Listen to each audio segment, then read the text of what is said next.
What's going on YouTube? My name is Daniel Lewis, and in this video I'll be showing you the 7 best dumbbell exercises that you could do at any gym. Now, quick disclaimer, these exercises are HIIT-based movements, so you're guaranteed to work up a sweat. So make sure you grab a towel, and I'll catch you guys after the intro.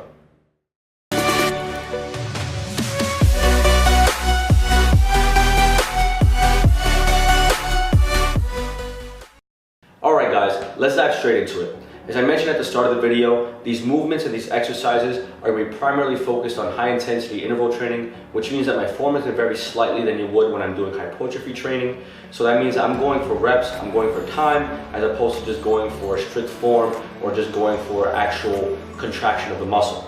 Starting with the first movement, it's a staple in every type of practice, whether it's bodybuilding, CrossFit, HIIT training, calisthenics, you name it, it's a squat. But this time we're going with a dumbbell squat.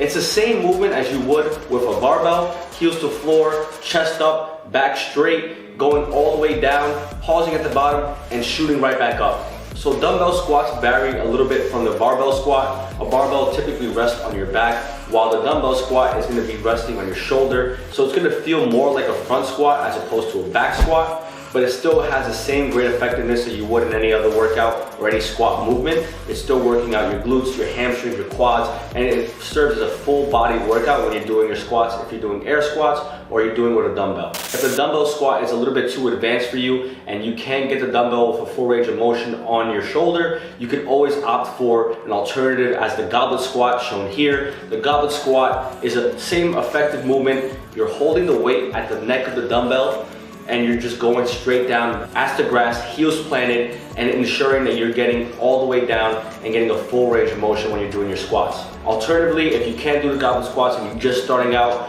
another effective movement is the air squat. This is a great movement that you can incorporate into HIIT training. Whether you want to do weighted or unweighted, squats is just the way to go when you're doing HIIT training. The second movement that we'll be taking a look at is the push press. And this varies slightly than the standing shoulder press. Typically in the standing shoulder press, you're keeping a tight form, your back straight, but in the push press, shown here, we're leveraging our lower body to help us get the weight overhead. And the reason that we're doing this is to ensure that we get as many reps as possible in a short amount of time.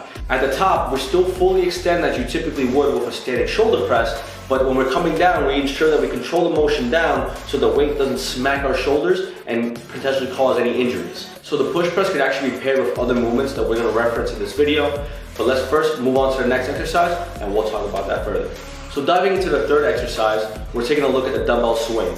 Similar to the kettlebell swing, the dumbbell swing can be performed with 1 or 2 hands. The dumbbell swing shown here is being done at eye level, but alternatively, if you're working with a lighter weight or if you're a little bit more advanced, you can also perform the dumbbell swing going overhead. Ultimately, you want to ensure that you're just keeping your core tight, your back straight, and then you ensure that you're taking as much out of your shoulder movement as you can, and that you're allowing momentum to drive you forward and to drive you back. The dumbbell swing is a great movement to incorporate into any workout because it forces a full body workout and you're guaranteed to work up a sweat when you're doing this movement. So moving on to the fourth movement, and my personal favorite, we're taking a look at the dumbbell snatch. The dumbbell snatch in its own way takes a little bit of the dumbbell swing and the push press, but incorporates a new variance of each movement to formulate the dumbbell snatch. The dumbbell snatch, similar to the dumbbell swing, starts at the bottom of your feet, but instead of swinging through your body, you're driving up with your hips, driving it overhead and locking out at the top. If performed correctly, the dumbbell snatch can be very taxing and tolling on the body, but also very rewarding. The dumbbell snatch is usually performed for time or for reps.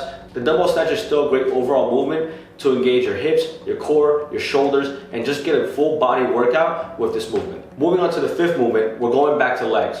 But instead of working on squats, this time we're working onto dumbbell lunges. Now dumbbell lunges starts off in the same position as it would for a dumbbell squat, but instead of driving down into a squat position, we're driving forward into a lunge. Now to get the full range of motion for a dumbbell lunge, you want to ensure that your ankle and your knee stay parallel to each other, which means that you're going to have one straight line from your ankle up to your knee. The opposite leg should be close to the ground, but not exactly resting on the ground, and you should be getting the full range of motion utilizing these techniques. Now, if you're advanced and you have the shoulder mobility to perform the exercise, you can also perform an overhead lunge. Now, the overhead lunge is performed very similar to a dumbbell lunge, but this time you're keeping your core and your shoulder tight, and you're driving your leg forward while maintaining the weight over your head. If you're a newcomer and you're unable to do a lunge with a dumbbell, you can always opt to do a lunge on its own. Ultimately, it's still going to activate the same muscle groups such as your quads, your hamstrings, and your glutes, as well as your core. The lunge can be paired with a squat in any workout, and it's guaranteed to be a gut-wrenching, leg-burning workout no matter what. Moving into the last two exercises, things get a lot more difficult from here. This next movement, dumbbell thrusters, is one of the more challenging movements on this list. Dumbbell thrusters starts you off as you would in a dumbbell squat, but this time you're holding the weight in a position where when you get to the top of the movement, you're using your momentum to help drive the weight up and overhead. So you incorporate not only the dumbbell squat, but the push press. If done correctly, dumbbell thrusters is one of the most rewarding movements on this list.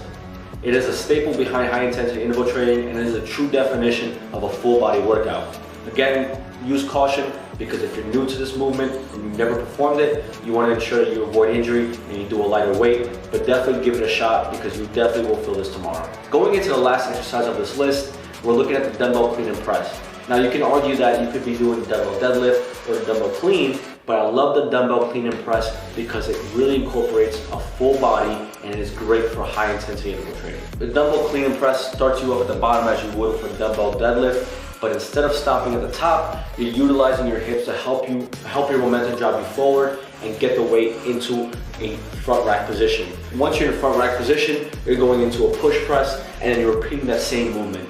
If done correctly and done quickly, dumbbell clean and press is just a great movement that incorporates most of your body. It's a full body movement, and there's no doubt about it, one of the best movements on this list that you can do to get a quick and effective workout. Now to recap, the 7 most effective dumbbell exercises that you can perform are the dumbbell squat, the push press, dumbbell swings, dumbbell snatches, dumbbell lunges, the clean and press, and dumbbell thrusters. The ultimate goal behind HIIT training is to work up a sweat and get your heart rate up. You can pair any of the movements any way you like, whether you want to do 30 seconds on and 10 seconds off, whether you want to do as many reps as possible for as many rounds as possible. You can have fun with it any way you want. The floor is yours. Ultimately, the goal remains the same, and you want to ensure that you're pushing yourself to the absolute limit and making yourself feel rewarded at the end of your workout. I hope you found this video insightful and you incorporate these movements into your next workout. I personally haven't only been able to work out with dumbbells for the last couple of months, and that's because I only have a certain amount of equipment I can work with. I really can't work out with barbells or anything like that because they're just not accessible at the gym I go to at this moment. But still, it doesn't excuse me from getting an effective workout in and pushing myself to the absolute limit when at the gym. If you're new, make sure you drop a like, subscribe, and also you can check me out on social media. My Instagram and my Twitter handles are down below. I'll catch you guys in the next video. Peace.